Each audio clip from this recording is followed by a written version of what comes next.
Welcome to the Movie Pro Podcast. This podcast may contain rambling, foolishness, and spoilers. Duh.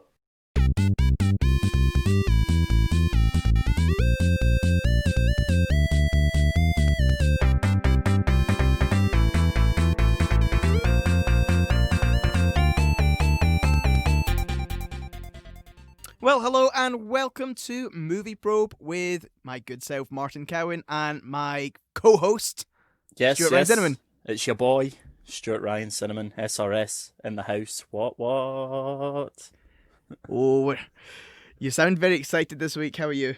I think I sound more like I've got, my hay fever's acting up. Over here it sounds like my voice is very kind of deeper than usual.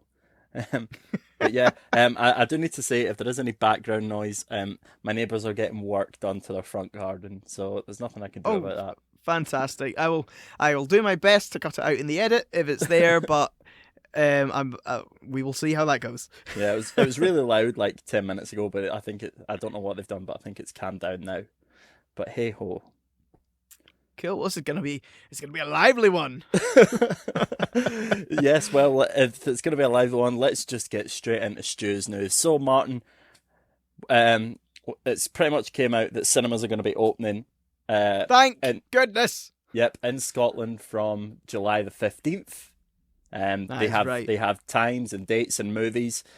So I've been doing the calculations in our head, and we will do my last one next week.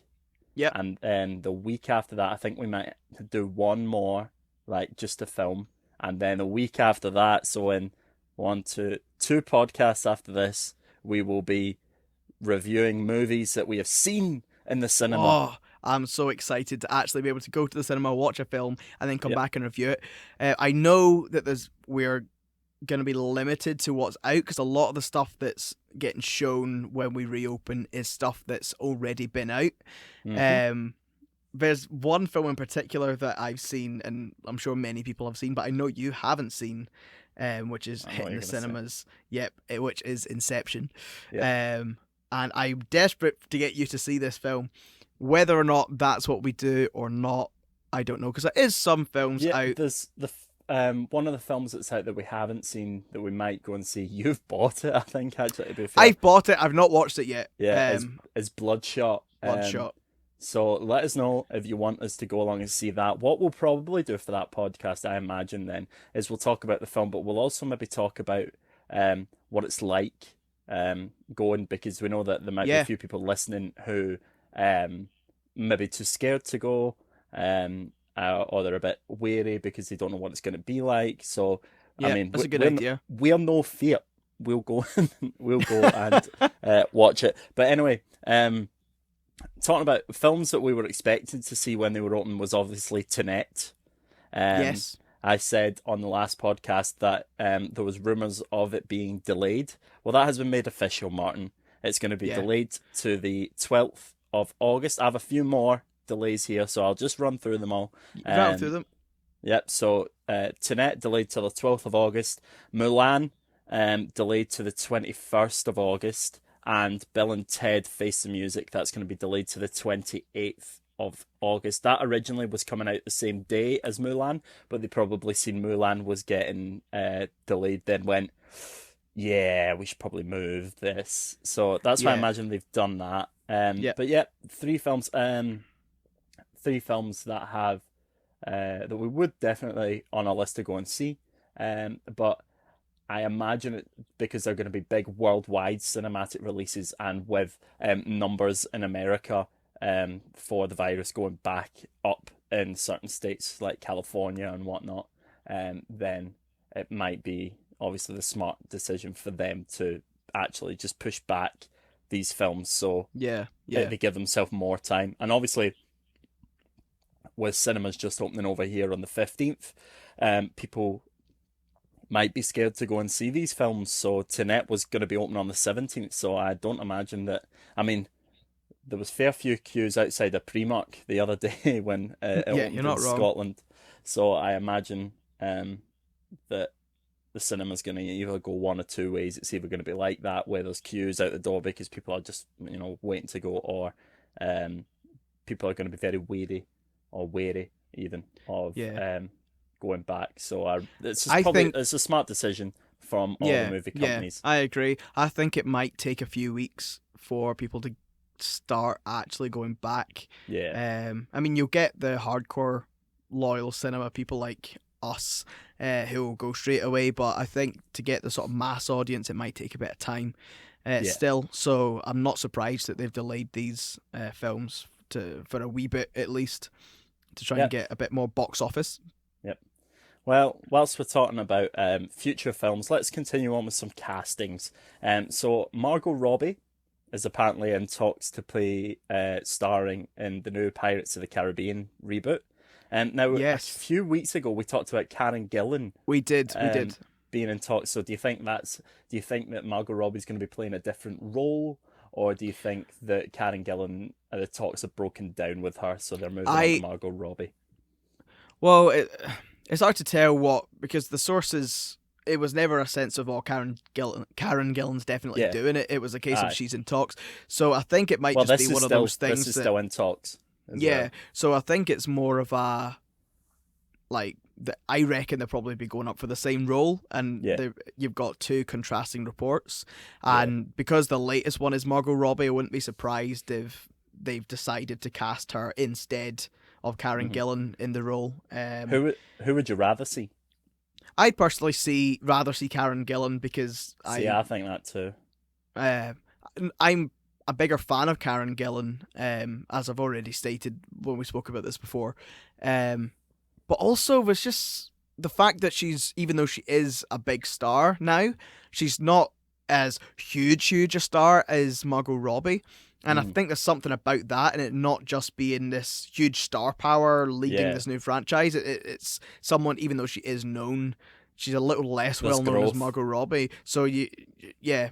But hey ho, if they went with Margot, I still think she could do a good job. I don't know what sort of role she would actually play, Yeah, because I've never seen her in.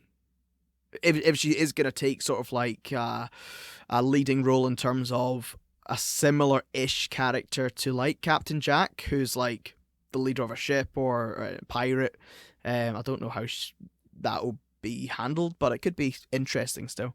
yeah. Most films I've seen Margot Robbie in, she's always kind of been in those roles that have some sort of sex appeal. Um, Yeah, or people have like in Wolf of Wall Street, she's this sexy woman who Leonardo DiCaprio's character falls in love with. In Suicide Squad and Birds of Prey, she's obviously Harley Quinn, who people yeah. have an attraction to for some reason. Um, and I'm trying to think what else. Even in Focus, like although she was playing quite a straight character, it was still that kind of ooh, sexy lady kind of thing.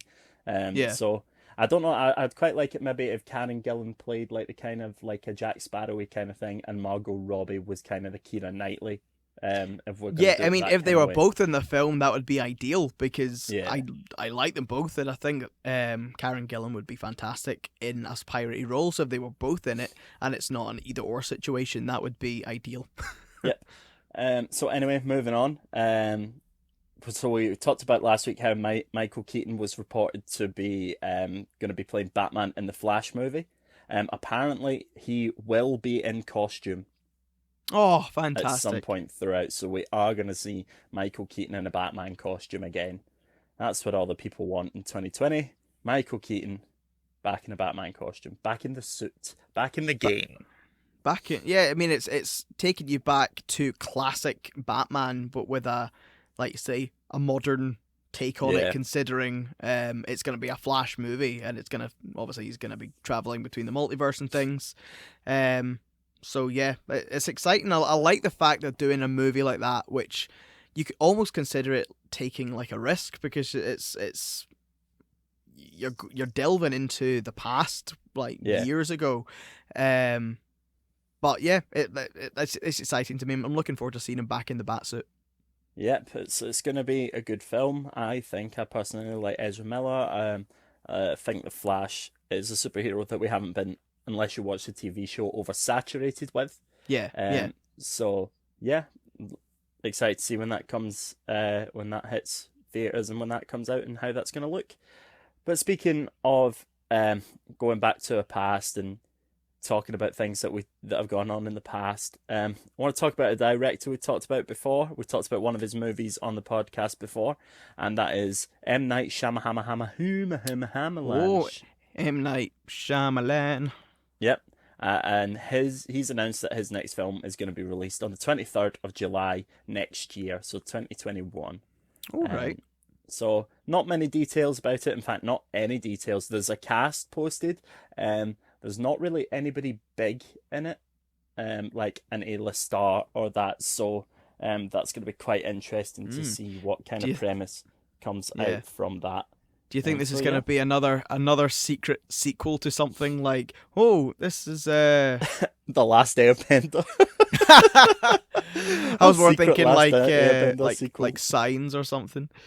Possibly. It could be a continuation of the Glass universe. I would actually like that, because even though people have mixed opinions about the third film, the movie Glass, the way it actually ended leaves that world open to do something interesting with it. So it would be cool if he did continue that sort of franchise, but at the same time, I don't think he will in terms of his next movie. I think it will be something probably individual. I don't think I'm that bothered about going back to that universe, to be fair. So, yeah. Yeah, I mean, each to their own. I just thought the way they left it was an interesting playground for a future if he wanted to revisit it. Yeah. Well, anyway, last piece of news before we go on and talk about the film. I want to talk about one of the actresses who is actually in the film we're going to be talking about today. Oh, and that is Elizabeth Banks. So I don't know if you're when you were a child you remember a TV show, cartoon called The Magic School Bus. Well, vaguely. Yeah, me too. Well, Elizabeth Banks has been cast as the teacher in the live-action Magic School Bus, so that's something. Oh, and is that a movie? That's a bit of news for the kids. Yeah, that's going to be a movie. Excellent. Well, there you go. That's there you go, news kids. For the kids out there. Yeah, there you go. For all of our child listeners, all those 3-year-olds listening to podcasts. Well done, you.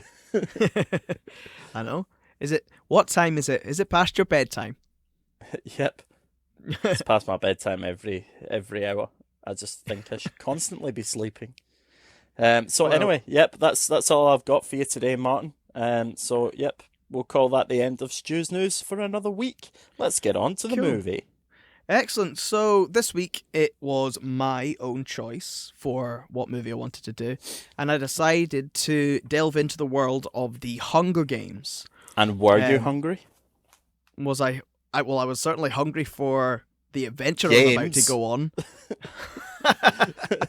I was hungry for the games. Yeah. Well, this is the thing. It's obviously sat and I watched it last night. Yep. And having obviously now seen all the films and I know the plot of it all, actually going back and watching the first one again, I actually got more from it, because I'm like, oh, that's actually really interesting, where you know where the characters go and what the actual underlying overarching story is of the Hunger Games. It's quite interesting to see how all of that stuff ties in, or is teased almost or hinted at the beginning. The first, like we talked about in the past, the first two films are the real highlights of this franchise. I agree. The third and the fourth one kind of fall off the edge, and I know there was huge kick up about the way that the last one ended. The book is apparently the book between the book and the film for the last one. It's so night and day apparently. Really? Well, I've only read the first book. I've not read the other ones. So I can't remember if I have. I think I've read the first two. I think I didn't read the third. I can't remember. Right. I suppose because I've read this book as well, it helps fill out my knowledge of what that is meant to be. I suppose. But yeah. So let's just dive straight into it then. We're about to dive in. Dive in. So as the movie starts, We get to see Katniss comforting her little sister. Yep, after a Um, nightmare, aye. yeah, so she's had this nightmare, and she's comforting her, and it's And revealed that. Oh, carry on.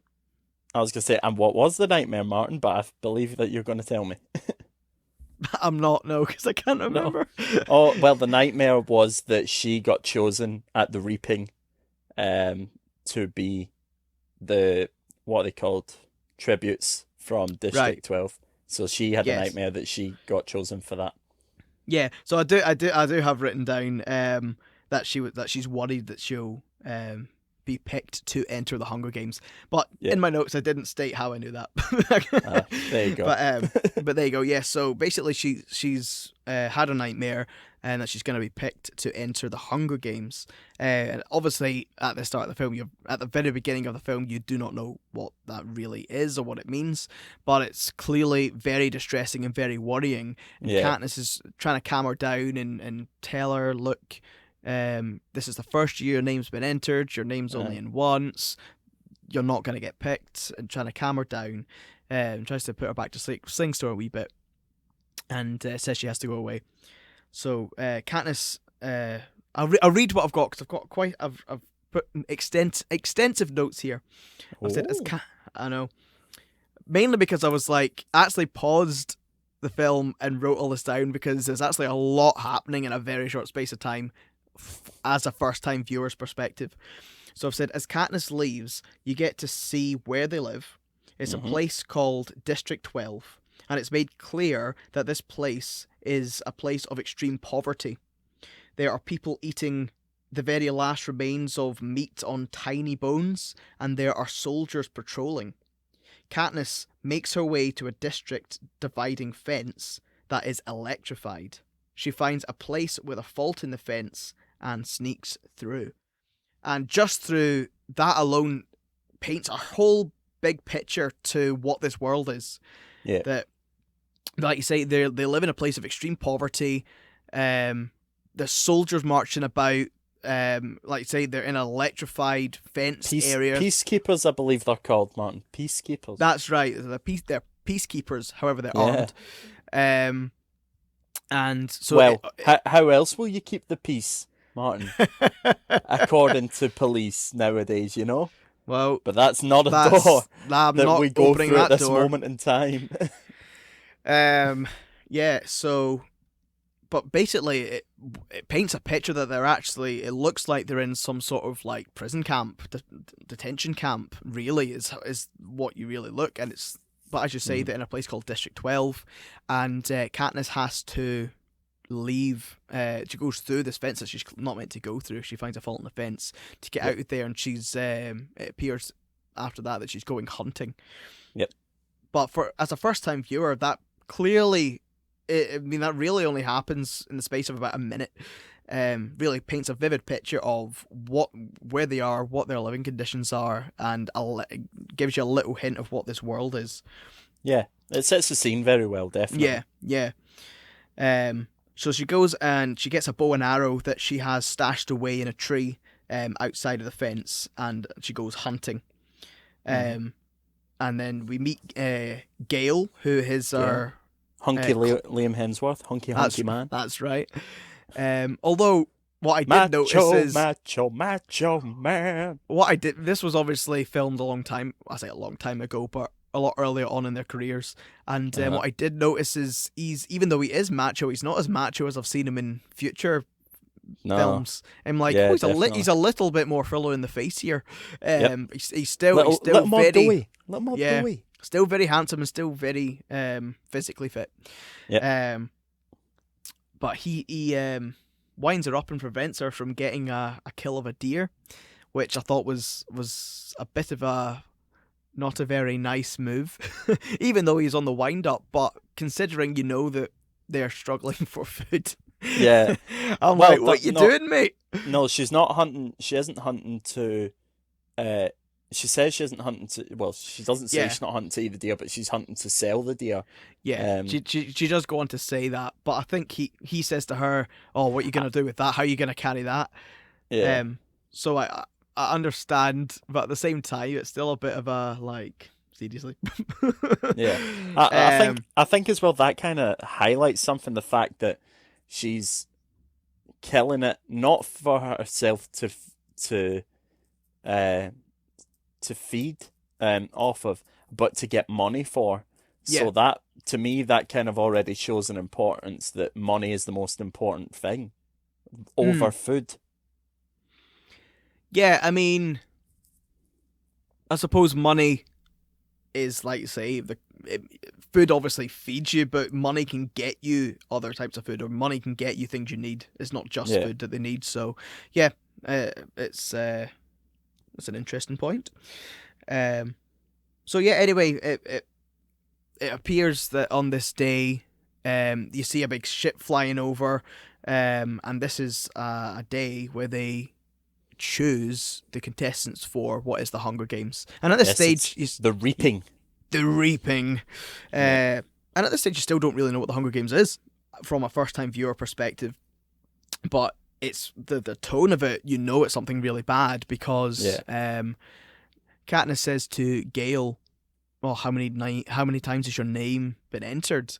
And he's like, "Oh, I don't have the exact number, but it's something like 36 or something. It's like a really high number because you can trade." You can put your name in the hat more times to get more food if you want to, but it's clearly not a very good thing to be in this position. So basically, they go back to their house and like get dressed up. Katniss gets washed and gets a dress on, and she helps her little sister get all dressed up because this is a big occasion. And they get sent to, like you say, the reaping, Hmm. in which so they all get marched into this like courtyard, and this is something I found interesting that I'd never really properly thought about before. But they get signed in by taking a blood sample, and then they scan the blood sample to know who you are. So that Yeah. means that every single person is like they have their blood on record to know exactly who you are. Hmm. And I'm just like, well, that's a bit of next level control. And It's gonna be the world it's we're living in at some point, Martin. it's well, Get we're prepared. not that far off from that, to be honest. But that's a whole nother thing. um, but I thought I'd bring that up to you because I thought you'd find that interesting. That I was just like, oh Yeah. yeah, I've never really thought about that when I've seen this before. Yeah, it's not Well, something that I really thought about majorly, but yeah, that's quite true. And it also proves that you can't, for example, with if Primrose, who is obviously Katniss's sister, got her name taken out, Katniss, it can't just be Katniss who yeah, walks she in can't just say, because oh they yeah, know. that's me. Yeah, they know Yeah, exactly who you are, and it shows you yeah, that level of control that's in this place because if because they all get scanned in, if yeah, you're not there, they will know you're not there because your blood hasn't been scanned in, so you yeah. have to go. Um, Well, I think it becomes evident, in fact, very, very shortly actually, to why there is that much level of control, or why there is that on the people who live there and whatnot through that video package which they show. mm, yeah, so they do then. I've I've literally got written down. They play the history film. Yep. So um, and it's some obviously a people, video package of the Hunger Games, the reason why they have the Hunger Games, which is um there was an uprising against the capital yeah, or whatever, and a lot of people died. So then I can't remember how the capital overturned it or whatever, but then the capital pretty much overturned it. They then became like the judge, jury, executioner for everywhere in Panem, which is where yeah, where yeah. everyone lives. Well, at this point, it's explained that they do this Hunger Games to remember the fallen and remember what has happened because They say that they vow that they will never let that sort of thing happen again. yeah, So because of this, each district offers up two a boy and a girl. a boy and a girl. I can't remember what phrase they used. I in my head I'm saying contestants. It's probably not contestants. It's very it's very Tributes. it's Is it tributes? tributes probably. Yeah, It's very propagandary. yeah. That's what I Um, was gonna say. It's the whole film is just propaganda, because one of the overarching themes and points of throughout the whole of the Hunger Games is that the Hunger Games is used as a mechanism to control everybody and Yeah, keep people in check and to prevent them from rising up against the capital. yeah, And that's sort of the overarching theme of the film franchise. yeah. But that isn't really went into that much Aye, in the we're first not film. we're not there yet. Aye, Yeah, that there that is that elements yeah, and stuff yeah, that touches upon, like for example, the fact of um where the first most of the winners come from the first or second district, yeah, which are the two richest. Um, so it's told that they're like trained in academies specifically for um the Hunger Games, yeah, and they mostly have volunteers, so they'll say, "Aye, I'll do it." Like anybody from those districts yeah, kind of volunteer to do it, whereas everybody else is picked and forced, and there you can see that when you actually get to the cornucopia and what happens yeah, yeah. during the actual Hunger Games. But anyway, we're not there yet, We're so not we're not there yet. So as I say, the film finishes and um, Effie's like, oh, I just love that. yeah. After the film finishes, She's actually got some really good lines throughout this, and yeah, I've got yeah, one written down, but but they're all just like throwaway lines. It's like little interjections that are kind yeah, of, yeah. Her which character is is really really good. funny in the film. Yeah, So then it goes that she now has to pick the names from the bowl. yeah. So first, hand goes into the bowl, pulls out a name, and what do you know? The name she pulls out is Katniss's sister, Prim, whose name was only in it No! once. What were the chances? But it's happened. I don't know what the chances were, but you got to think, right? How unlucky must you be to be Yeah, chosen? There's people like Gale, who apparently has like 36, his name's in like 36 times, and then you've got people like Primrose, who's been in it once. yeah. But oh, I mean, I can relate in some level because I've done jury duty.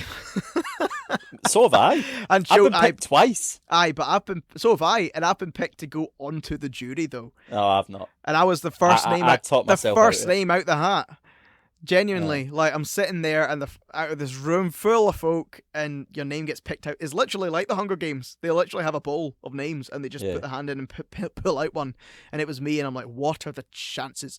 Anyway, Yeah, I've had it twice. The first time, in fact, the first time was last year, and I went along, did the whole thing, made myself look as unappealing as possible, um, which I got shouted at when I walked into the place because I had a Rangers shirt on. serious, you do that? Yeah, I went in tracky bottoms. Everyone was there dressed relatively nice. I went in tracky bottoms, zipper top, and a Rangers shirt on. So they were like, "Ah, you're gonna need to keep that thing zipped up the whole time you're in here." I was like, "Oh right, okay." Um, but then they obviously did the whole of you've got a reason why that you feel like you can't participate. Uh-huh. Just let me know. So what they do at that point obviously is they get you to queue, and you need to be at the front. If you're at the front, then they're pretty lenient towards you. They kind of go, "Aye, all right, on you go." If they look in and go, "Aye, we've got enough people for a jury," they'll just go, "Aye, on you go." So I went in, and then I just started a new job. So I was like, "Look, I've just started a new job. Um, it requires me to work nights. Um, it's going to be like physically and mentally draining for me to be in here for a court case and then go to work pretty much the same night because there's no way I'd be getting holiday from work, especially when I just started." So the woman, I can't remember the official name, was just like, "Yeah, that's fine, on you go." And then the second time I got it was just before coronavirus hit. So I didn't even have to go because they obviously cancelled it. Lucky you. Lucky Uh, you. Well, you there might you get. go. This is the thing, because you've never actually been on the jury. Your name will probably come out again. But I know. because I've actually done it, I'm now immune for so many years. Yeah, but Um, what was funny is I knew so many people who had jury duty that day. So my dad got it the same day as me, and also one of the girls I went to college with got it the same day as me. So I was like, I could end up in the same room as so many people I know. You're like, Kevin! All Yeah. right, Stuart! Do you know each other? No. No. Anyway. Right, we've digressed massively. Yep. Anyway, Primrose has so, been picked. so Primrose has been picked, and it's a big shock. The chances were very slim. And of Oh course, no. oh no. Oh no, So, she's been packed. as she's been told to walk up, Katniss reacts and has to protect her. So she runs out and just has the famous bit of I volunteer as tribute. So she's now volunteered to take part in these Hunger Games. Instead, and Primrose gets carried away by Gale, and she goes up. And Effie is like, "Oh, I presume that was your sister," because she asked her what her name is. So the two surnames were the same, so it was quite obvious. Yeah. So that was a big moment. Yeah, and at that point, there's a point as well where they do the Mockingjay salute for the first time. Yeah. Which is the thumb and pinky together and three fingers held up in the air. Yeah. Which is becomes, and I'm not sure whether it is at this point in time. I mean, it might be. I'm a bit hazy on this fact, on whether that is like. I think what exactly if that is a sign of the rebellion or I think it's one. Exactly. I think it's one of those things that's means something within the district. Yeah. But then grows to be no. In fact, it has to be. It has to be more because she does it later. She does it in the games. Yeah, she does it in the games, and then people all over do it. So it must be. It must mean like hope or something like that, or like you say, a sign of the rebellion. Well, it wouldn't be the sign of rebellion because when they all did it, the peacekeepers probably would have kicked off. Yeah, it was certain. Whatever it was certainly a sign of solidarity. Yeah. Between them all. I really. That's something I'm going to actually look up at some point because I'm actually unsure about that. But basically, they do that that hand signal because instead of a round of applause. And then of course Effie goes to pick the male. And I found this really. What are you saying? I've written here it's a very less dramatic choice for the boys. yeah, exactly. But I found this really interesting from a storytelling point of view in the film because it sort of, most films, the way the movies went so far, you would suspect it's probably going to be Gale that gets picked from a movie telling because that's the only really other character you've met. So you'd go on, it's going to be Gale who gets picked. And then it's Peter who gets picked. A character you haven't even seen in this film up until this point. It's just another person. And you're like, oh, who's that? Who are you? It's not who I... Because you've not even met them yet. It's just like, oh, okay. Oh, you're the actor from Bridge to Terabithia. No. Is that... Maybe? Yep. I think so. Not a clue what you're even talking about. I'm going to put my egg in that basket. Okay. We'll just go with you on that one. Yep. So he then goes up and you see a slight flashback memory from Katniss. From both of them, I suppose. But you don't see the full thing. It's just a wee glimmer of a flashback to when Katniss was in a dark place, lying out in the rain, starving, and he sees her from his work in the bread shop. That's when you really see it at that point. But it's the wee spark of a memory which becomes more significant later down the road. Yeah. So they after they've been selected, they get taken back to like a house area where Katniss gets to say goodbye to her family, in which Prim, her wee sister, gives her the Mockingjay pin, which Katniss had previously given her as a gift to protect her, and she's given it back to her for it to protect Katniss while she's in the games, and she promises her little sister that she'll try and win for her. And then she turns to her mum and she was like, you cannot shut down like you did when Dad died. And I think that shows a lot about the family dynamic. It was very prominent throughout the movie. Yeah. Like even up to this point that there was an edgy relationship there, and Katniss obviously harbours some sort of emotional um neglect to her mother, whether Yeah, she's been shown neglect because she's almost like acts like a mum to Prim, yeah, than her mum does. So obviously yeah, that comes from when that happened. I believe it is shown kind of later yeah, why as yeah. her dad or That's why her right. dad dies.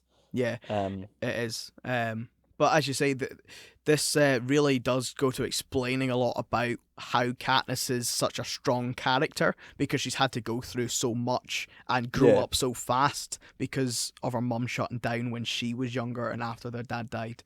So it's like you say, it goes a long way in explaining why she is as she is and why she's very quite a prickly character because she's had to be to survive yeah, in this world. Um, so yeah, so she does that, and they only have a short period of time to speak before they get whisked out of the room again, and then Gale comes in and tells her, "Look, you've got a good chance of doing well here. You know how to hunt. You're good with the bow and arrow. Um, you like go in more or less just go in with confidence and try and win this because you can. Like, don't doubt yourself." yeah. Um, Is it then when she's like, "Oh, I can hunt animals," and then yeah, that's is it right. he says to her, just treat it the same or something along those Yeah. lines? So Like killing people is yeah, just the same as hunting animals. yeah, because he says, "You know how to hunt," and she goes, "Yeah, animals," and he says that it's the same thing. Yeah, Um, you so yeah, that's where that happens. Um, and then they get whisked away. Both Katniss and Peter get taken onto the train to transport them, yeah, and this is where they see all these wonderful things that they've never, like riches and food that yeah. more than they've ever seen in their entire lives, all just on this train because Mm, District 12 is there is only 12 districts in this movie.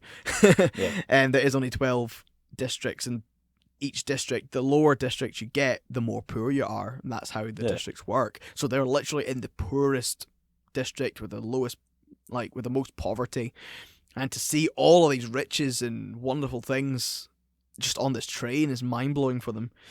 Um, and really hammers home this emphasis on class difference and yeah, how much they're getting, how much wealth and how much support and all this stuff is getting held back from them and yeah, is being kept in the capital. And it does a really, I think this movie as a whole does really well on being relatively subtle, but mm, firmly showing you that there's a lot of actually there is a lot of tension between these different districts and how the classes work, and it does it really well, I think, without hitting you over the head. But I think it's done really well. And so they get on the train, and then they meet Hamish, played, of course, by Woody Harrelson. Um, and all I have written down here is he's a drunk ass. yeah. I've got the meet a drunk Hamish. You can tell that him winning the Hunger Games has really took its toll on him. Yeah, because of course Hamish is, like you said, a previous winner of the Hunger Games, and I think he is he's certainly the only surviving like member from District 12 who has won the Hunger Games. Because as you said earlier, mostly it is people from District 1 or 2 who win. Yeah, Um, so this is a rare case of someone from this district who won. Hamish is obviously obviously a lot older guy. As you say, the Hunger Games, just by the pure nature of it being a battle royale, last man standing, you have to kill your way to win. Um, Obviously takes a lot out of you mentally and changes you for the rest of your life. So he is clearly alcoholic using alcohol to like get through the days. And he's meant to be their mentor in how to survive and try and win the games. yeah, And the fact that he more or less at the beginning almost blows them off and it's just like, yeah, just I'm here for the refreshments. Like I'm not that interested in helping you. yeah, And he actually says to Peter, because he's like, yeah, how do we win? I can't remember exactly what Peter says, but more or less is him like, how can you help us? How can we win the games?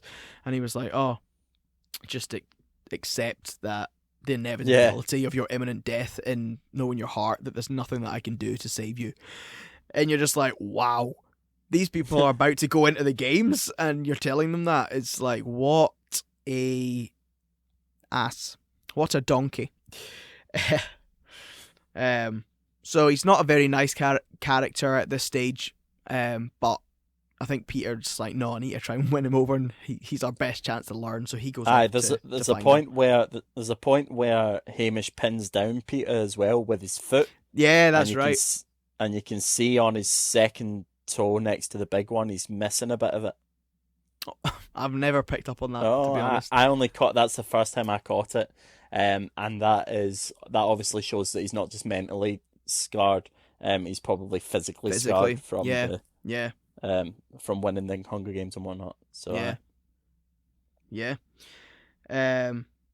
So during the whole train sequence, I think it goes to like the next day or whenever, and Peter's talking to Hamish, and Katniss walks over, and she realizes that they're talking about some kind of way to survive, and so she tries to go over and say, all right, what did you just tell them? Like, how do I survive?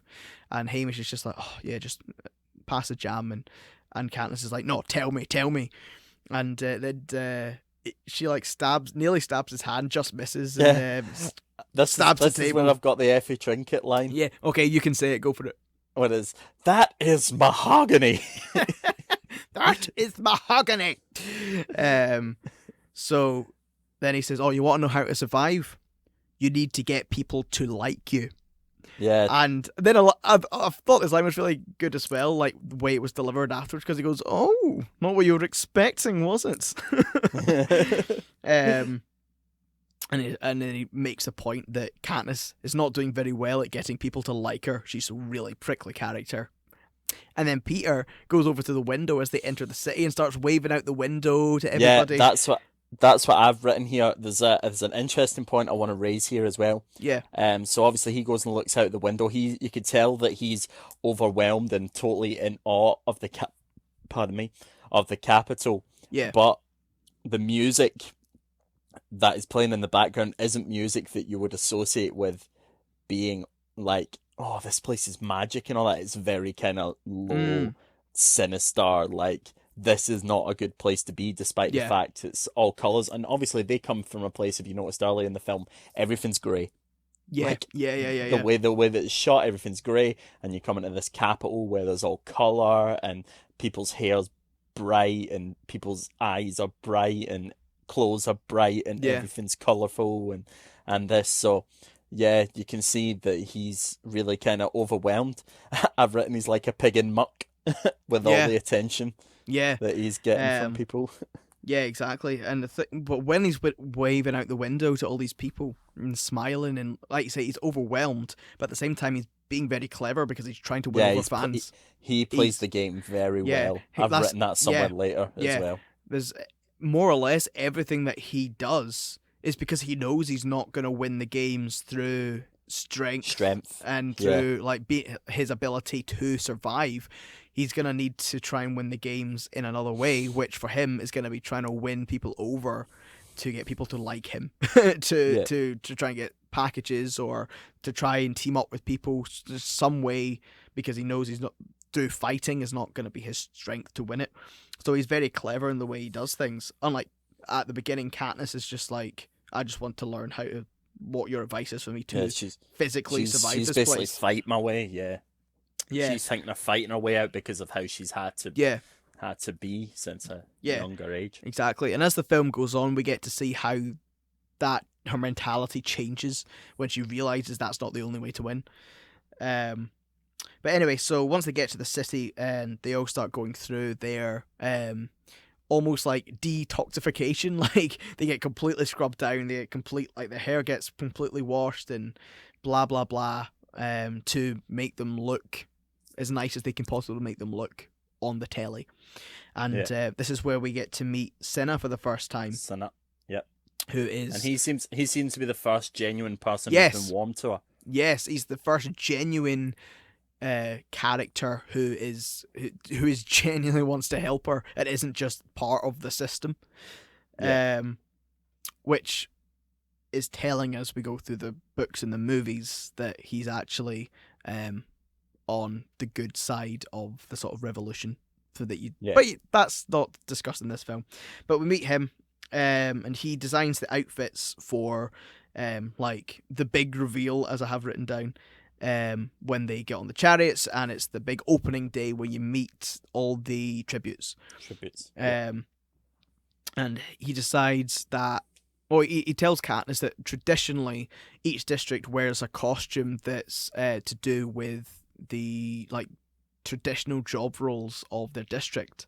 yeah. And she's like, "We're So always coal miners." yeah, coal miners is what District 12 is traditionally is, but Cinna says he doesn't want to do that this year. He Yeah, wants but to I don't want make to a do big that.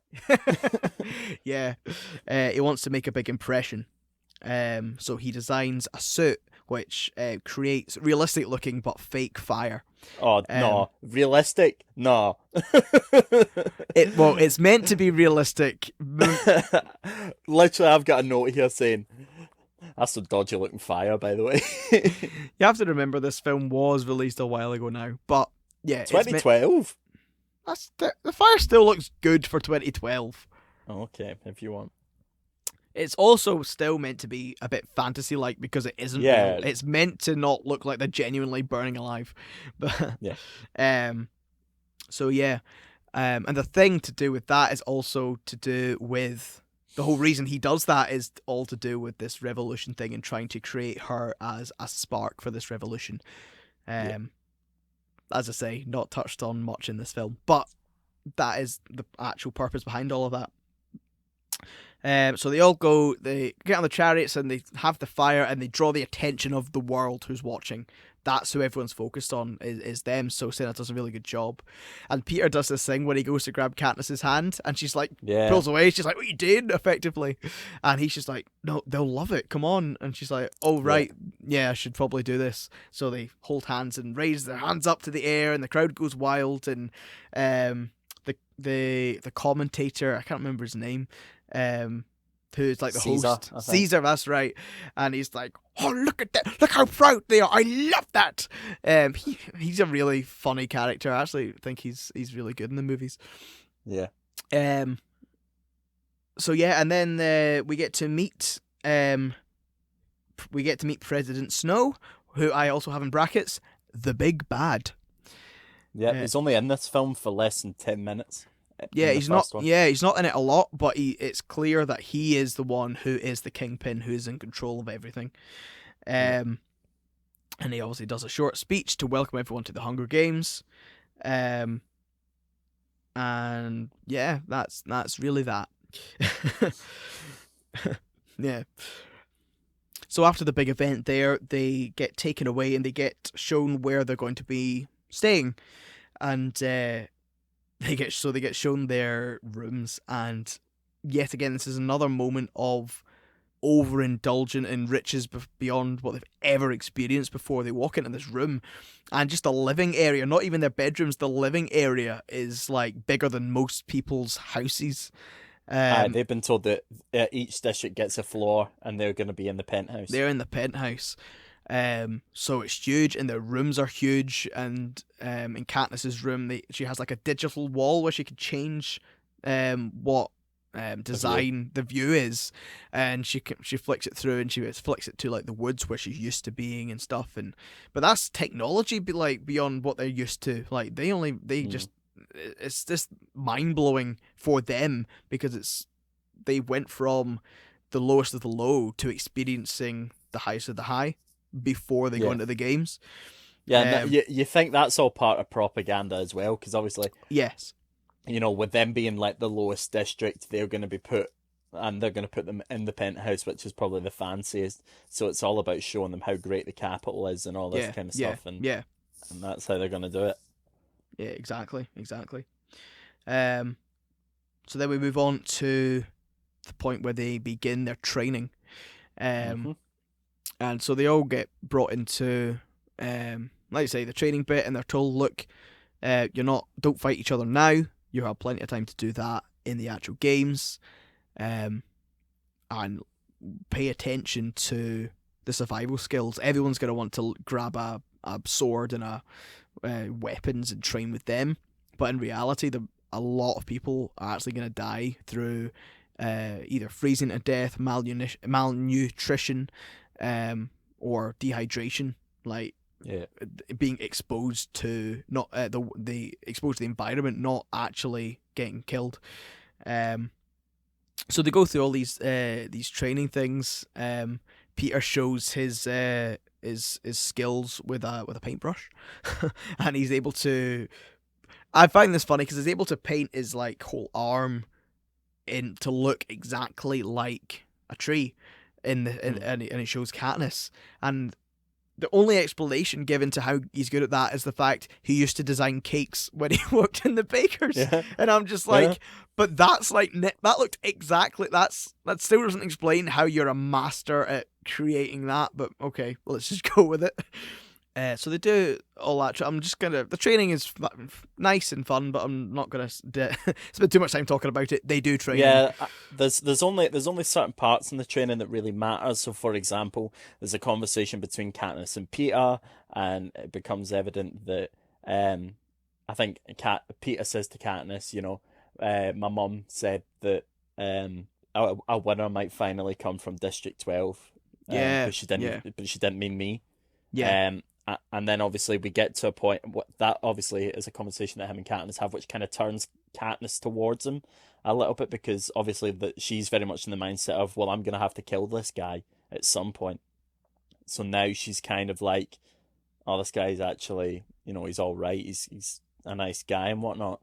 So she says to him at a point where Peter is, I think he's in front of sponsors or he's just being watched by folk from the other districts. Yeah. She says to him, go and lob that thing. I've seen you do it. I know you can do it. I've seen you, So, and he does. So that's just written there. Peter is a strong boy. Yeah, he just takes it and lobs it. And then the guy who, Kato, who is like the big bad or the bad in the actual games. In the games, yeah. You can see him be like, not bad to the other guys. Exactly. Did you know that he was the guy in Bad Boys for Life? No, but now that you say it, he is, isn't he? That's cool. Who wouldn't,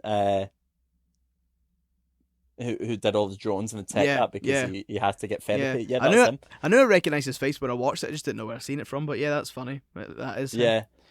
And then obviously you get the Katniss in front of the sponsors. Yeah, so that's what that's the kind of main bit for the training. Yeah. So that's to say they get evaluated, and it's this brilliant bit where she walks in. She's the last one to, well, I think maybe apart from Peter, but they're the last district to go anyway.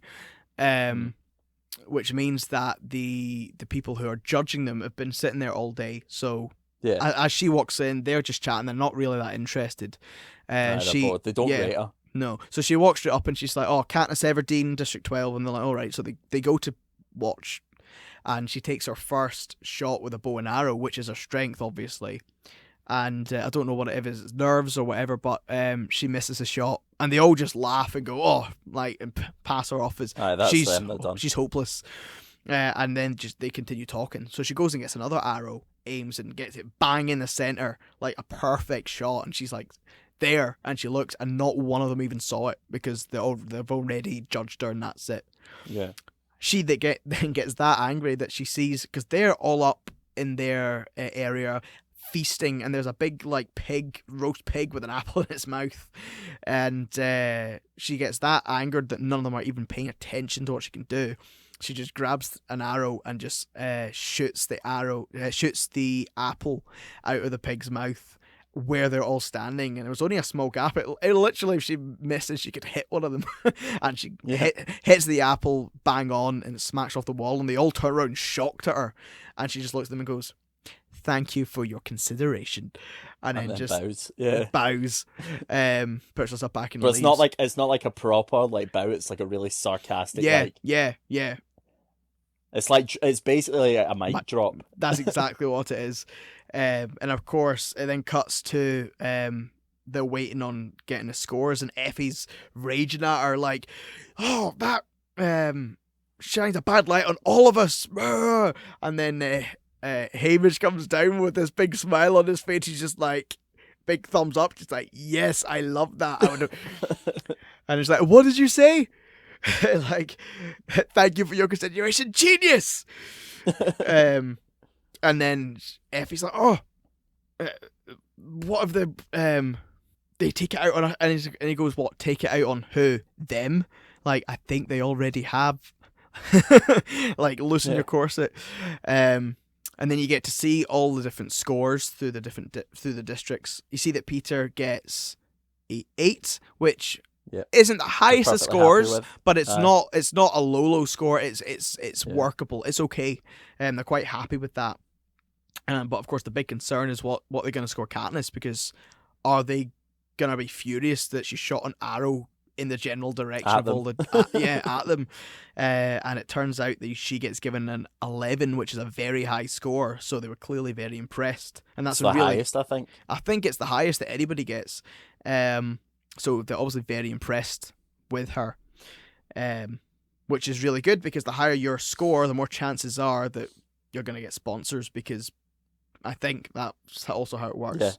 Something like that. Yeah, that you've got a high score, people are going to rate you higher to actually have a chance, so they might help you. So that's really good. So then you moves on to the interviews, where Caesar, he is like is I like to think of it as a more dialed up to 11 version of the Graham Norton show. Yeah. And they bring them on one by one, and they interview them, and they're trying to show their personality to try and get people to like them, and it really highlights how fake everybody is when you actually watch it. It's almost like a beauty pageant. They all come on and they're like super like dialing their personalities up to 11, trying to show how likable they are and why you should support them. It's like a meat market. Yeah.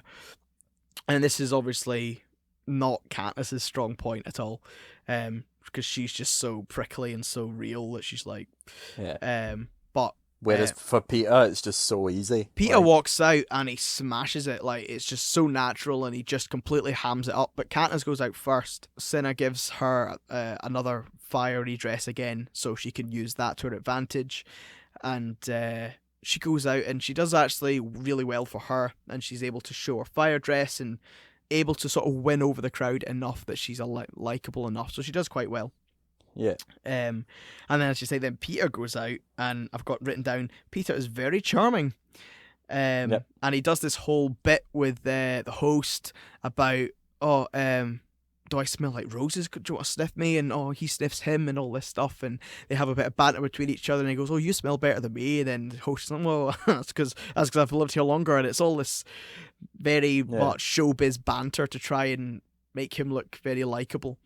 And then he pulls out his ace card that he's trying to pull to win people over. Ooh. And he says, because he's asked if there's a girl at home waiting on him, and he says no, there's nobody at home. And the host Caesar says, "Oh, well, after the games, surely you'll go back, and the girl that you like will have to fall for you, because if you win the games." And he says, "Well, that's not going to happen either. I don't think it's going to help, because the girl who I like came here with me." And he reveals in this that he is in love with Katniss. And you're like, I've got written here, is it for show or is it real? And it's a genuine thing. Like, when you're watching it, you're like, is he? Although a lot of what he's saying is all clearly like all for show, and he's trying to get people to like him, there is still part of it of, is he being serious? Like, you don't really know at this stage. And Katniss is raging when he gets off stage. She literally pins him to the wall and wanting a square go with him immediately. Like, what's that all about?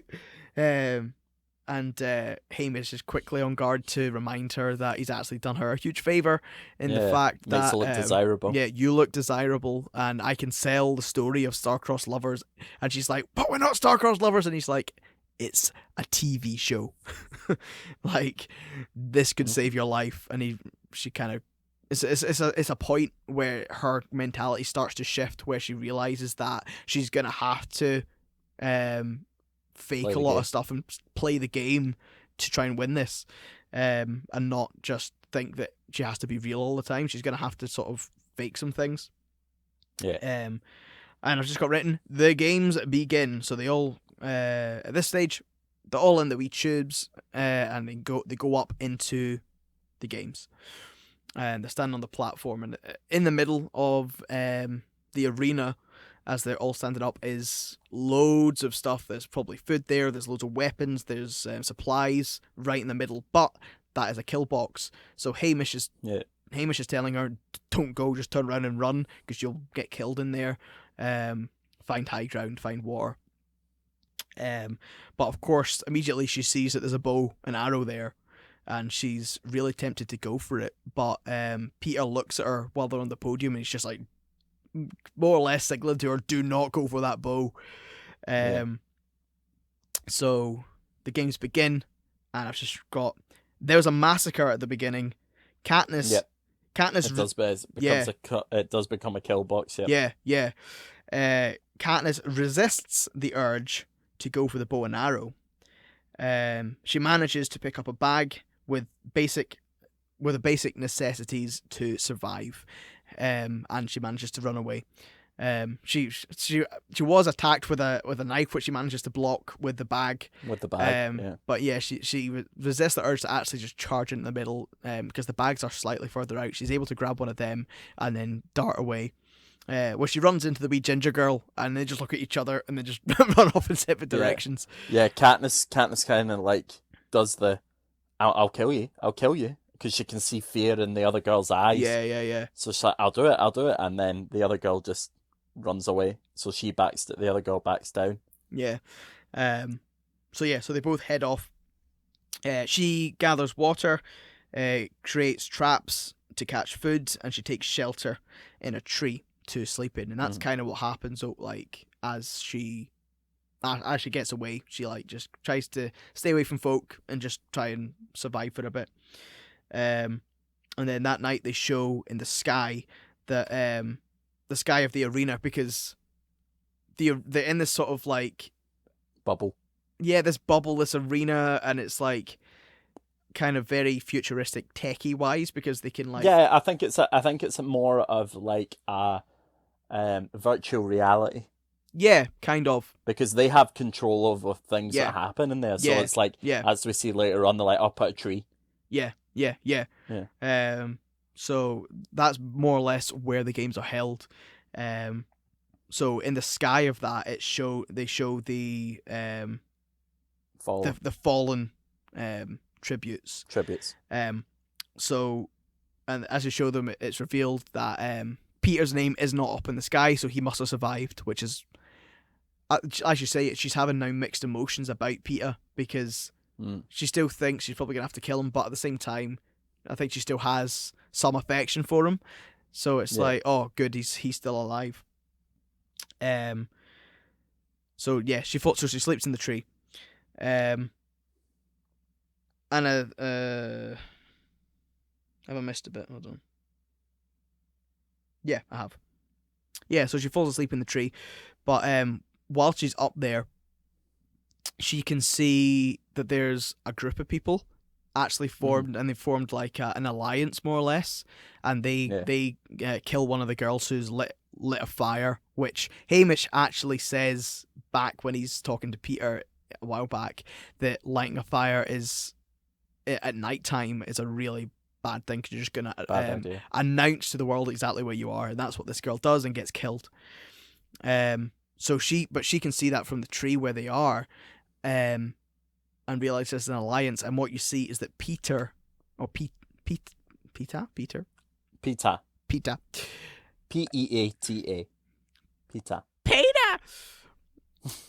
So you see that Peter is in that alliance, which you're like, oh, And you hear him saying, "Oh yeah, Katniss has gone this way because this is one of her traps, so she's definitely in this direction." So it appears at this point that he's genuinely helping this group to try and find Katniss, and it's like he's decided to align himself with these people so he doesn't get killed.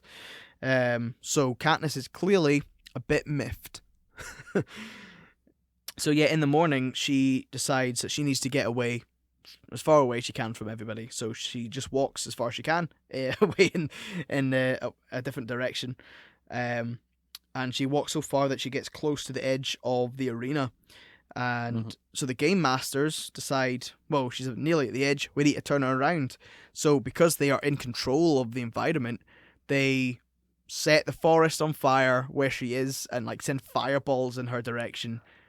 So Well, is this not after a conversation between the games maker and Snow, where they say, "Why do we have a winner? It's because hope is stronger than fear, but hope is something that you can control," or something along the lines of that. Is that not I don't know where that bit is in the film.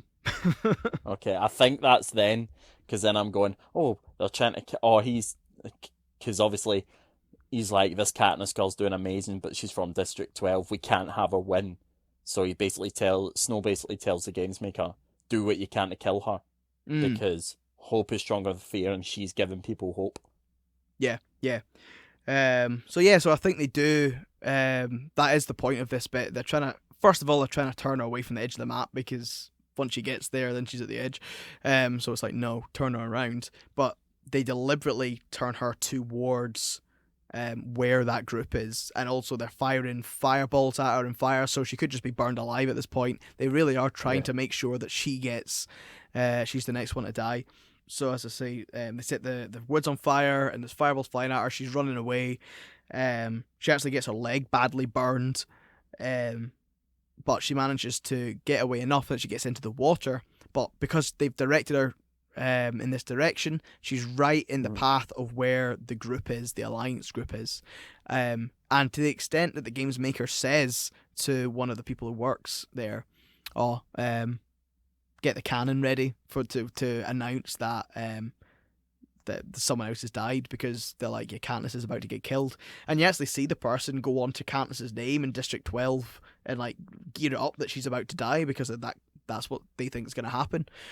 So the group obviously find her, and then they start to chase her, and she runs away, and she climbs up a tree, and the guy tries to follow after her, but one of the branches snap and falls, and Peeta convinces them that the best idea is just to wait it out, just camp at the bottom of the tree. She can't go anywhere, so she's going to have to come down eventually, or she's going to starve.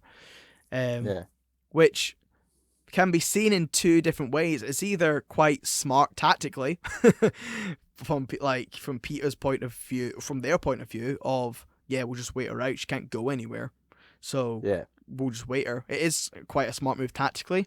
However, it could also be seen as Peter trying to Save her. Yeah, trying to save her and prolong the amount of time she has, and to give her time to work out a way to get out of this.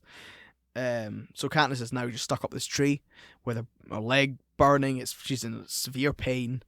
And what you do see is a clip after that of Hamish going to people and convincing them to help, to sponsor her. And he strikes up a deal, and she gets a sponsor.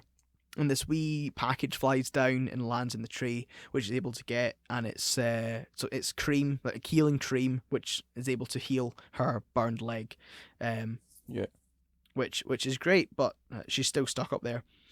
And in the morning time, when everyone's still sleeping, you see the little girl Rue in a tree opposite her, and she's like going psst to her, psst. And she points out that there is a tracker jacker nest in the tree. And tracker jackers are these genetically made, enhanced, like wasps or hornets, which have like severe pain and can make you hallucinate, and in severe cases can die. And there's a nest of them in this tree. So Rue points out, if you saw that branch off, that's going to land right where they are beneath, and you'll be able to get away, and that's great. So Katniss is like, okay, that's a great idea. So she gets her knife out, starts sawing the branch, and a few of them start to come out, and she actually gets stung on the hand, which is obviously very painful for her, but she manages to saw through the branch, and it falls, smashes, everyone wakes up, goes mental, and one of the girls actually gets stung to death. They all run away, and she's able to get down the tree. However, because she's been stung on the hand, she starts to hallucinate. So she's able to go over and get the bow and arrow off of this girl, because she had the bow and arrow, the one who got killed. Gets that, Yeah. but she's in this weird hallucinating state. And you actually see Peter run over to her, and just tell her to run. So you actually discover that he's still trying to save her. And like, get out of here, run. So in her state, she manages to run away, but then like passes out, and we get to see her hallucination dream, which is kind of like a flashback. It's a flashback and a hallucination at the same time, which is the point which you were talking about earlier, in which we get to see how her dad died, and her dad actually died in a mining accident where you see her go down in the mine, and the mine blows up, and then you get to see what I think is the most powerful metaphor in the entire film, and it's that explosion blowing up Katniss's house. And that doesn't actually physically happen, but metaphorically it does, because it actually destroys her household and that whole dynamic. And I'm like, wow, that's really powerful, that in her state she actually sees this thing. The fact that her dad died in the way he did completely destroyed her world and completely destroyed her household. I'm like, wow, that's really powerful. So anyway, after that, she wakes up from her hallucination and from her sleeping, and she's got like leaves on her hand, and she sees that Rue's there, and Rue's actually been looking after her, and she discovers that she's been she's been out for 2 days, and Rue's been changing her leaves, and she's been looking after her, which is so then Katniss and Rue forge this really strong friendship. She's like, look, I'm not going to hurt you, come on. And they look after each other and help each other, and it's the most innocent and kind like relationship. Rue becomes like her sister. Yeah, you're right. Like, Rue is, because she's a similar age to Primrose, and all that kind of stuff. So I think that's why she kind of gets a connection with her, because she's like, this could have been my sister. She could have been my sister. Yeah, exactly. So as you say, they go and help each other, and Rue lets Katniss know that the bad group have got like all the supplies in the center of the map, I think, and surrounded by like mines that they've redug to like protect them or whatever. Yeah. And so Katniss decides it would be a good idea to go and blow up all the supplies. So that's what she does. She goes away and she makes a deal with Rue, like, right, this is what I want you to do, and I'll go and blow up the supplies. And then they do the whole thing with the Mockingjays, the whistling, the thing. So that's like a signal, because the birds repeat that and it echoes, so they able to signal each other. That sounds funny, because I remember in university we had a director whose name's Alistair, brilliant guy, really funny guy, one of my favourite directors for the whole of uni. And anytime you would do that, he would put up the hand signal. That's so funny. Every so often we'd just do it in a class or whatever, and he'd just be like looking around, going, putting his hand up. That's class. So Katniss, when she's there, she blows up the supplies by using a bow and arrow to cut this bag of apples that's there. She managed to hit the bag and tear it, so the apples pour out, hit the mines, and it all blows up. Yeah. She then darts back, and so Katniss goes back to find the tied up Rue, which is like, oh no, she's been caught, but she's tied up, so I'm not sure whether she's been left there as bait or why she was tied up and not killed. I think it was made as bait. So she's able to free her from her like bond in a net. But as she does that, one of the group appears and sees her and throws a knife at Katniss, and Katniss is able to draw a bow and shoot and kills the guy. But of course the knife misses Katniss, but hits Rue and kills her. Yeah. And it's Yeah. like, no! It's the and Katniss is absolutely distraught, obviously. And she doesn't die immediately. She's able to, like, Rue's like, oh, you've got to win, and can you sing to me? And she sings her to sleep, and it's heartbreaking. And of course, it's devastating for Katniss because, as you said, Katniss has this link mentality that she's like a sister.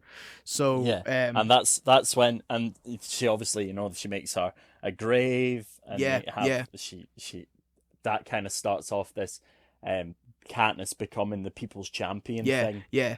Because then that sparks a riot. Yeah. Oh, we could get so deep well, this, here. That's what sparks off a riot. Yeah. In all the districts, but especially in Rue's district, which I believe might be District 8. I can't fully remember. I can't remember. It might be. But that kicks off a riot there. Yeah. Yeah. So that's the case. Leave it at that. Yeah. And never mind the real world implications of these things. Hamish then has to persuade the game maker not just to kill Katniss at this point because Katniss has now sparked this revolution. He's like, no, don't do that because you're gonna create a martyr for yourself. That'll make things worse. So don't kill her. Yeah. Why not sell this love story to give them someone to root for? So he manages to convince the game maker not to kill Katniss and to more or less keep her alive, to give them something to root for instead of rebel against. So which leads them to changing the rules to allow 2 people from the same district to win the game, so you don't have to win it by yourself. Which means that Katniss then goes to find Peeta. And because Rue had already told her roughly where he was, and she's good at tracking and hunting, so she's able to go and find him. And she gets the bit where his tracks end, and she's like, "What? His tracks end here? Where is he?" And then his arm grabs her leg, and he's painted himself as a rock, and he's just lying there, injured. He's got like a stab wound, and she's then realizes how injured he is, and also at this point you can see her brain starting to tick of, I might need to try and sell this love story, because she's like, I'm not going to leave you. I won't let that happen. And he says, why? And she just sort of looks at him, and she doesn't say anything, but it's at that point you see the brain ticking of, oh, I might need to try and sell this story. So she then helps him into a cave, so he can like try and recover. And she starts to look after him, and she gives him a wee peck on the cheek, and I think this is her trying to sell this story that they're actually star-crossed lovers. And after that, they both I suppose, but she gets a parcel, and has a message in it, and the message just says, "You call that a kiss?" And it's not even medicine; it's soup. So it's something to feed them. So she sits by his side, nursing him back to health, or feeding him the soup. And they have I think at this stage, he does. So Peeta starts to talk about his memories of Katniss and how he's always sort of had a thing for her, and how he regrets not giving her the bread, not handing her the bread. Yeah, and just because in the flashback you see that he throws the bread towards her, but instead of going out and giving it to her, and he regrets this and all this stuff. And so after Peeta's talking about all this stuff, I've got written down, his love for her seems real.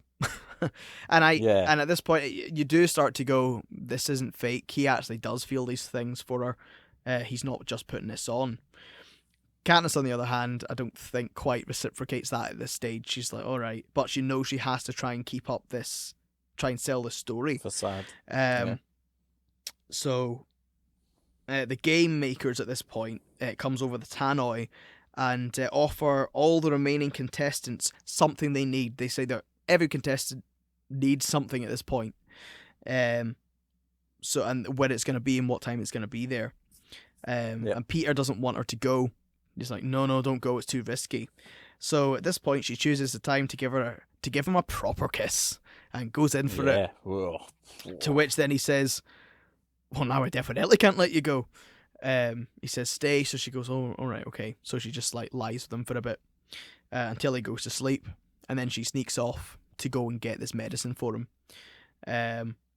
So as I say, she sneaks off in the night, and as she gets there, she scopes it out, and there's like bags with numbers correlating to their district. Yeah.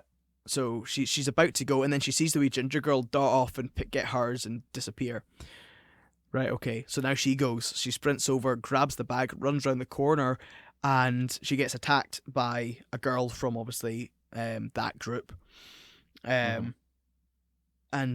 she's trying to stab her cat, and she eventually gets a knife to her throat, a knife to Katniss's throat, and says to her, and basically starts taunting her the fact that they killed Rue, and that she couldn't stop it, and now she's gonna kill her. To which, thankfully, the male from Rue's district appears and yanks her off of Katniss. And basically kills her because she completely just admitted that. It sounds because she tries to deny it when she gets. But he obviously says, "I heard you say it," then smacks her off the side of this metal and thing. although it wasn't physically her who did it, she was part of the group, and so she takes pride in it. She takes pride, so he kills her for that, and then looks at Katniss and says, "Just this one time, 12, like next, but this is for Rue," and lets Katniss live, and he disappears. So she's then able to go back to Peter. She goes back to Peter and use this medicine to heal his leg, and she has a cut from when she was attacked on her head. She heals that swell. Yeah. Then so the next day they wake up and they're healed, and they realise that they're the only two people from a district left, so they could actually just win this outright together. Now, so they go looking for food. So they go collecting.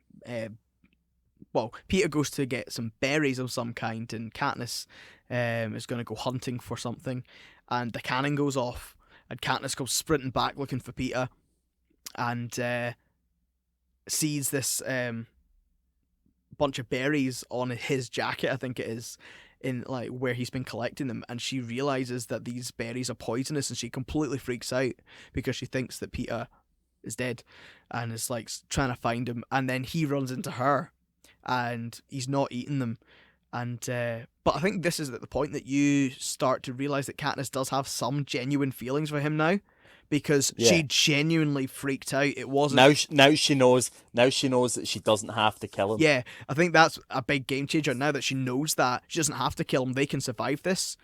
She loses that almost like a barrier that drops, and she now has real affection for him, on some level at least. That she freaks out that he's dead, and he's thankfully it's not, and it turns out that the ginger girl, who Katniss bumped into at the beginning, has spent this whole time more or less scavenging off of other people and just avoiding people. So she took the berries that Peter was collecting, and of course Peter was collecting accidentally deadly berries. Thankfully he didn't eat them, but she did, and she died. Which is a shame for her, but now Katniss says, let's just take some of these because these might be useful later. Maybe someone else likes berries. And they move on. And then it quickly turns to nighttime because they're trying to accelerate this, speed it up to create a finale. And all I've got down here is that the game makers design a devil dog. Devil dog. For the finale, and it's basically like a hybrid monster thing that they're plopping into the games, and they're going to be hunted by these things now.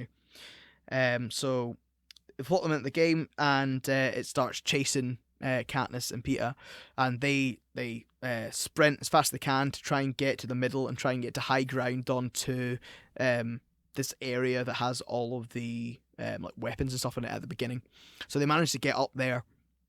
And as they get up there, they think they're safe from the Dugs, and that is where the lone Kato, who is now the lone survivor, because you realise that the guy from, I think it was 8, who spared Katniss's life, actually got killed by one of the Dugs.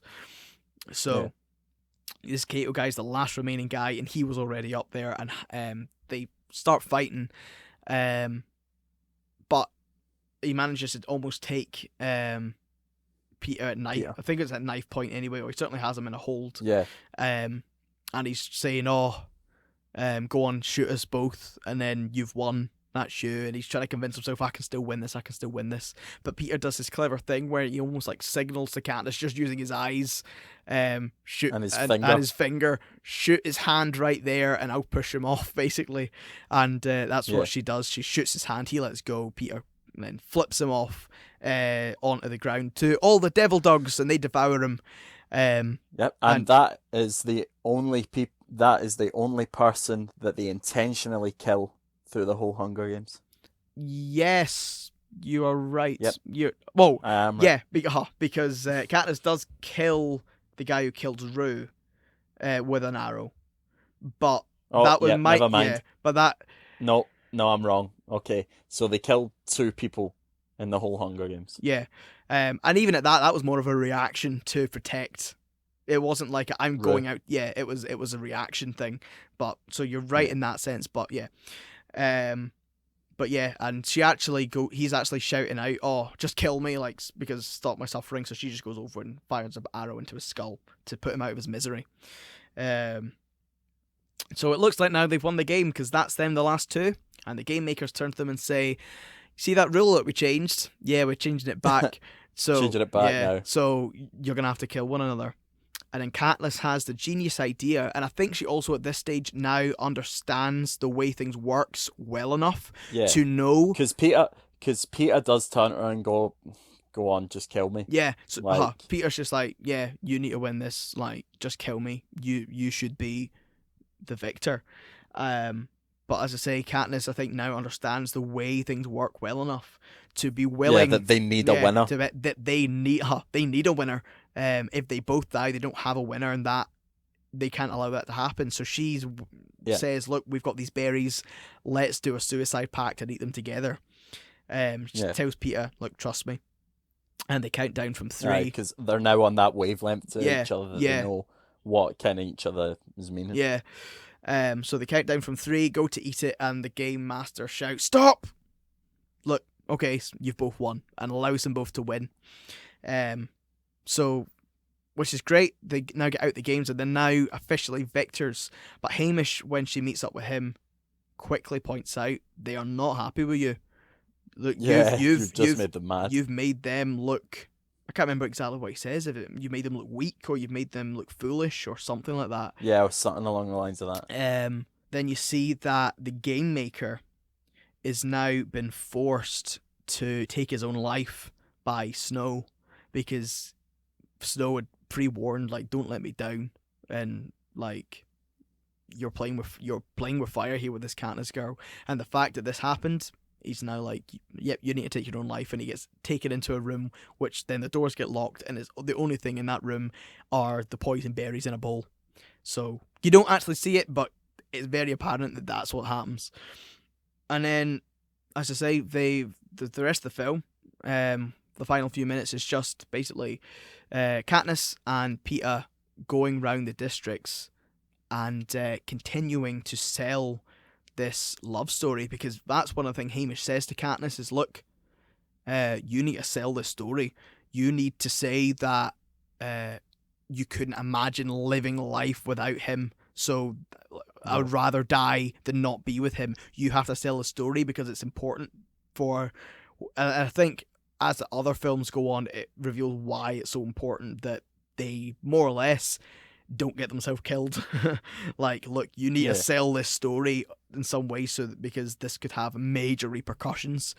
They've now kind of bound themselves together forever. So you have to make this work now to survive, more or less. So that's what they do. They go back around the districts and sell this love story, which it seems quite clear that Peeta wants it, like, to be real, and Katniss is like, "Well, I'm not so sure about this. Like, I was really because she even says, yeah, we need to try and forget now, and he was just like, well, I don't want to forget. But as you say, they have to go Yeah. back, and you see them standing in District 12, like celebrating their victory, and Gale is in the crowd, and it's very clear throughout the film and through little looks and things that Gale clearly wants to be with Katniss and has never done anything about it yet. And Yeah. now that she's with Peter in this love story, it's not. I think he might think it's genuine at this point, but either way, he still knows that he's not going to be able to be with her, and he's not happy about it. So, it's that sort of thing, and it just ends with them selling their love story. But with it actually ends after that with this shot of Snow walking up some stairs, and it's apparent that he's about to scheme something else, and that would then, Yeah. as you say, that's how the movie ends. But it then leads on to the future films to go over to this overarching story. But there we go, and that is The Hunger Games. Yep, the longest episode we've done so far, but it It is is- probably the longest film we've done It's so far. the longest film, and there's a lot in the film Yeah. to talk about. I was trying to not skip over anything that's majorly important, but at the same time still trying to go at a relative pace. So what did you personally think of this film, Stuart? Considering I was the one who picked it. Yep, I enjoyed it. I like series like that, like uprising series and things that encourage people to stand up for what they believe in. So I enjoy the second one more. I think, but I do enjoy this one. Out of the four of them, these two are definitely the best two. They're very close in comparison of what ones I like.